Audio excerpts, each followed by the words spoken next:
ಕುಂಭಮೇಳದಲ್ಲಿ ಮುಳುಗಿ ಬಂದ್ರು. ಅವರು ದೆಹಲಿಯಲ್ಲಿ ಗೆದ್ದವ್ರೆ. ಯಾರು ಕುಂಭಮೇಳದಲ್ಲಿ ಹೋಗಿ ಮುಳುಗ್ಲಿಲ್ವೋ ಅವರು ಡೆಲ್ಲಿಯಲ್ಲಿ ಮುಳುಗಿದಾರಲ್ಲ, ಜನ ಮುಳುಗಿಸಿದಾರಲ್ಲ ಅವ್ರನ್ನ. ನೀವು ಅಲ್ಲಿ ಮುಳುಗಕ್ಕಾಗಿಲ್ಲ ಅಂದ್ರೆ ಇಲ್ಲಿ ಮುಳುಗ್ತೀರಿ, ಗೊತ್ತಿದೆ. ಈಗ ಇಡೀ ದೇಶದಲ್ಲಿ ಕಾಂಗ್ರೆಸ್ ಮುಳುಗೋದು ಒಂದೇ ಬಾಕಿ ಇರೋದು. ಆದ್ರಿಂದ ನಿಮ್ಮ ಇಂಥ ಪುಂಡಾಟದ ಮಾತುಗಳನ್ನು ಬಿಡ್ರಿ. ಮೊದಲು ನೀವು ಎಲ್ಲಿ ಏನ್ ಮಾಡ್ತಿದ್ದೀರಿ ಅಂತ ಜನರಿಗೆ ಗೊತ್ತಾಗಿದೆ ಈಗಾಗಲೇ. ಮಾನ್ಯ ಸಂತೋಷ್ ಲಾಡ್ ಅವರು ಬಹಳ ಚೆನ್ನಾಗಿ ಕೆಲವು ವಿಷಯಗಳನ್ನ ಮನೆಗೆ ಹೇಳಿದ್ದಾರೆ. ಅಂಬೇಡ್ಕರ್ ಅವರ ಬಗ್ಗೆನೂ ಆಗಾಗ ಮಾತಾಡ್ತಾರೆ ಅವರು. ಅಂಬೇಡ್ಕರ್ ಅವರ ಬಗ್ಗೆ ಮಾತಾಡಿ ಮೂಕನಾಯಕ ಪತ್ರಿಕೆ ತೆಗೆದಿದ್ರು ಹಿಂದೆ ಅವರು 1920ರಲ್ಲಿ.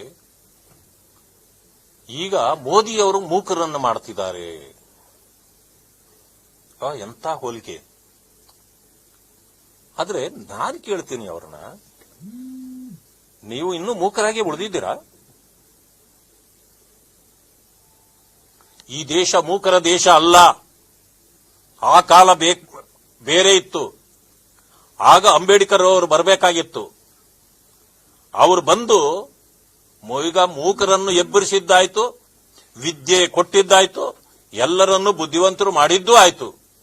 ಇವತ್ತು ಎಲ್ಲರಿಗೂ ಅವರವರ ಹಕ್ಕು, ಕರ್ತವ್ಯಗಳು, ನಡವಳಿಕೆಗಳು ಹೇಗಿರಬೇಕು, ಇದು ದೇಶ ಹೇಗೆ ನಡೀಬೇಕು ಅನ್ನೋದಕ್ಕೆ ಸಂವಿಧಾನ ಕೊಟ್ಟು ಈಗ ಈ ದೇಶವೇ ಬದಲಾಗೋಗಿದೆ. ಆ ಸಂವಿಧಾನದ ತಳಗೆ ಇವತ್ತು ಮಾನ್ಯ ಮೋದಿಜಿಯವರು ಅಧಿಕಾರ ನಡೆಸ್ತಾ ಇದ್ದಾರೆ. ಯಾರೂ ಮೂಕರಲ್ಲ. ಆದ್ರೆ ನಾವು ಇವತ್ತು ಅರ್ಥ ಮಾಡ್ಕೊಳ್ಬೇಕು ಅಂತ ಬಾಬಾ ಸಾಹೇಬ್ ಅಂಬೇಡ್ಕರ್ ಅವರು ಸಂವಿಧಾನ ಕೊಟ್ಟರು ಅಂತ ಇಡೀ ದೇಶ ಮಾತಾಡ್ತದೆ. ಮಾನ್ಯ ಸಂತೋಷ್ ಲಾಡ್ ಅವರು ಒಪ್ತಾರಂತ ಕಾಣುತ್ತೆ ನನಗೆ. ಆದ್ರೆ ಅವರು ತಮ್ಮ ಒಬ್ರು ಅನಿಲ್ ಲಾಡ್ ಅವರು ಕೇಳಿಸ್ತಾ ಇದೆಯಾ? ನಾನು ಸಂತೋಷ್ ಲಾಡ್ ಅಲ್ಲ, ಇದೆಲ್ಲ ಕೊಟ್ಟಿರೋದು ಸಂವಿಧಾನ. ಈ ಸಂವಿಧಾನ ಮಾಡಿದವ್ರು ಯಾರು?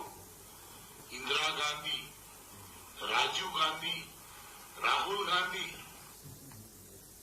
ಇದು ಅವಿವೇಕಿಯ ಮಾತುಗಳಲ್ವಾ? ಸಂತೋಷ್ ಲಾಡ್ ಹೇಳ್ತಾರೆ ಮೂಕನಾಯಕ ಅಂತೇಳಿ ಪತ್ರಿಕೆ ತೆಗೆದು ಆ ಮೂಕ ಜನರಿಗೆ ದೇಶದ ಬಗ್ಗೆ ಗಮನ ಸೆಳೆದು ಅವರನ್ನ ಸರಿ ಮಾಡ್ತಕ್ಕಂಥ ಕೆಲಸವನ್ನು ಮಾಡಿದ್ರು.